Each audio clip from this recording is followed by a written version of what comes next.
In a crypt below Camelot, Nimue performs necromancy on a sealed sarcophagus, chanting several magic words ending with Uther Pendragon. The crypt bursts open from the inside as a gauntleted fist smashes its way out, and Nimue smiles in delight as the sarcophagus occupant hand bursts out.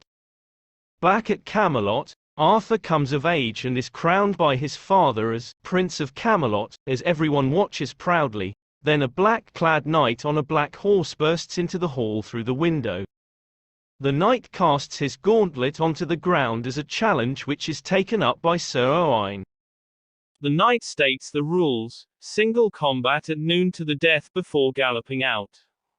Arthur angrily tells Morgana that Owain should not have picked up the gauntlet. Morgana begs him to take Owain's place. However, Arthur states the knight's code obligates Owain to fight as he picked up the gauntlet, despite Owain being an inexperienced knight of Camelot, and he is fully aware that the fight is to the death.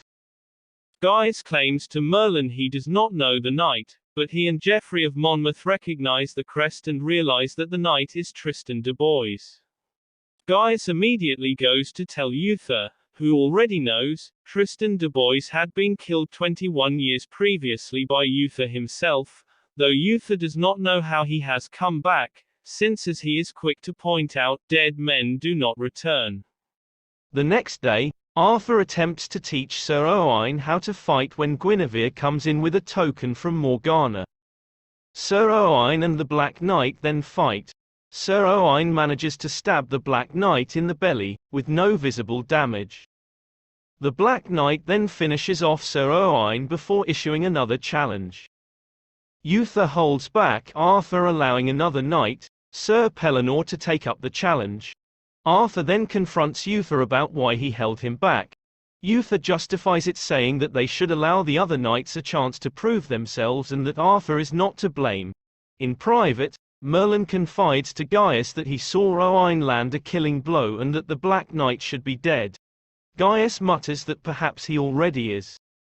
Merlin and Gaius go to Tristan's crypt to discover that someone had already broken out of the crypt. Back at Gaius' room, it is revealed that Tristan is the brother of Igraine, Uther's wife and Arthur's mother. Tristan, blaming Uther for the death of his sister in childbirth, rode to Camelot and confronted Uther. Uther managed to kill Tristan in single combat, but with his last breath, Tristan swore he would return to Camelot one day and take his revenge. At the time, the threat was dismissed as a dying man's ravings, but now Gaius fears Tristan's threat is all too real. Gaius suspects that sorcery was involved. Magic was used to harness the grief and rage of a demented soul, forming a wraith. When Merlin asks how they stop it, Gaius replies they cannot. Because a wraith is not alive, it cannot be killed by any mortal weapon, and it will keep on killing until it achieves its ultimate goal, revenge. The next day's challenge is the same as the first. Sir Pellinore fights the knight and is winning. He then manages to stab the knight, noticed by both Morgana and Guinevere and Uther. The knight shows no sign of harm and finishes off Sir Pellinore. This time, Arthur throws down his gauntlet before Uther can stop him and issues his own challenge, to the shock of Uther. The Black Knight accepts and stalks away.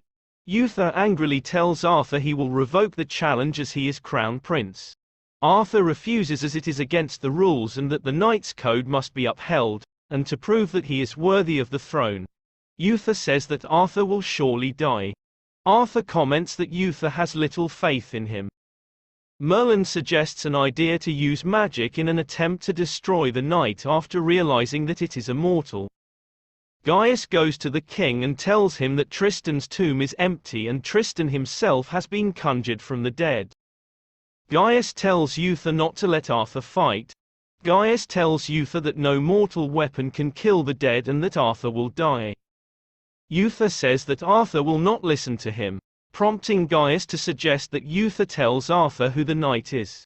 Uther reveals that Gaius has already sworn not to tell a soul and dismisses him, ordering him not to break his vow. Meanwhile, Merlin attacks the knight with magic, conjuring a ring of fire. The magic has no effect and the knight just stares at him, causing Merlin to confront Arthur, telling him to back out. Arthur still refuses, stating he is not a coward.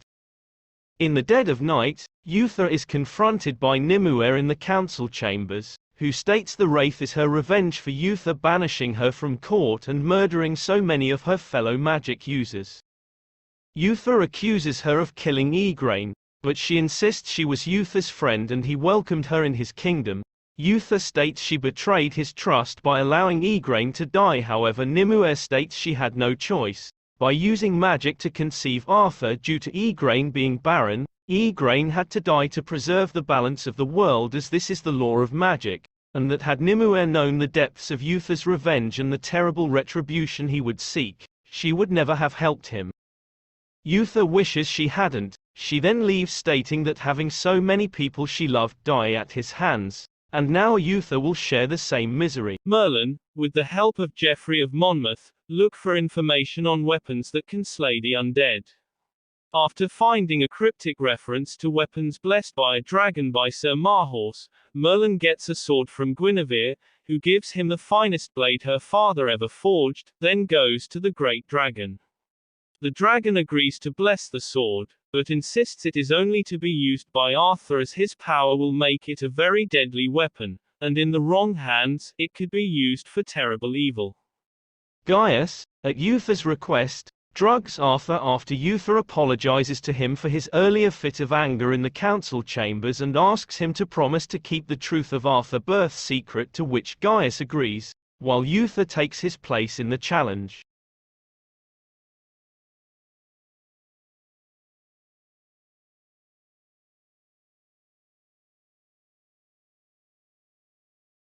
He meets Merlin in Camelot's armory and takes the sword for himself, remarking on its craftsmanship and excellent balance, using it to fight the wraith. However, he also thanks Merlin for his devotion to Arthur and asks him to keep Arthur safe. He meets Tristan at the arena and tells him he can have what he came for. The father, not the son. After a long and close-fought battle, the battle reaches a turning point when Uther knocks Tristan's helmet off, revealing the wraith, a decaying, decrepit walking corpse. Furious, Tristan attacks with renewed ferocity, knocking Uther to the floor as Nimue watches in glee. But Tristan's sword becomes stuck in Uther's shield. As the wraith works to free his weapon, Uther senses his chance and runs Tristan through. Finally beaten, Tristan gives a scream of defeated rage before bursting into flames. A furious Nimue, watching the fight in the crowd, slinks away defeated.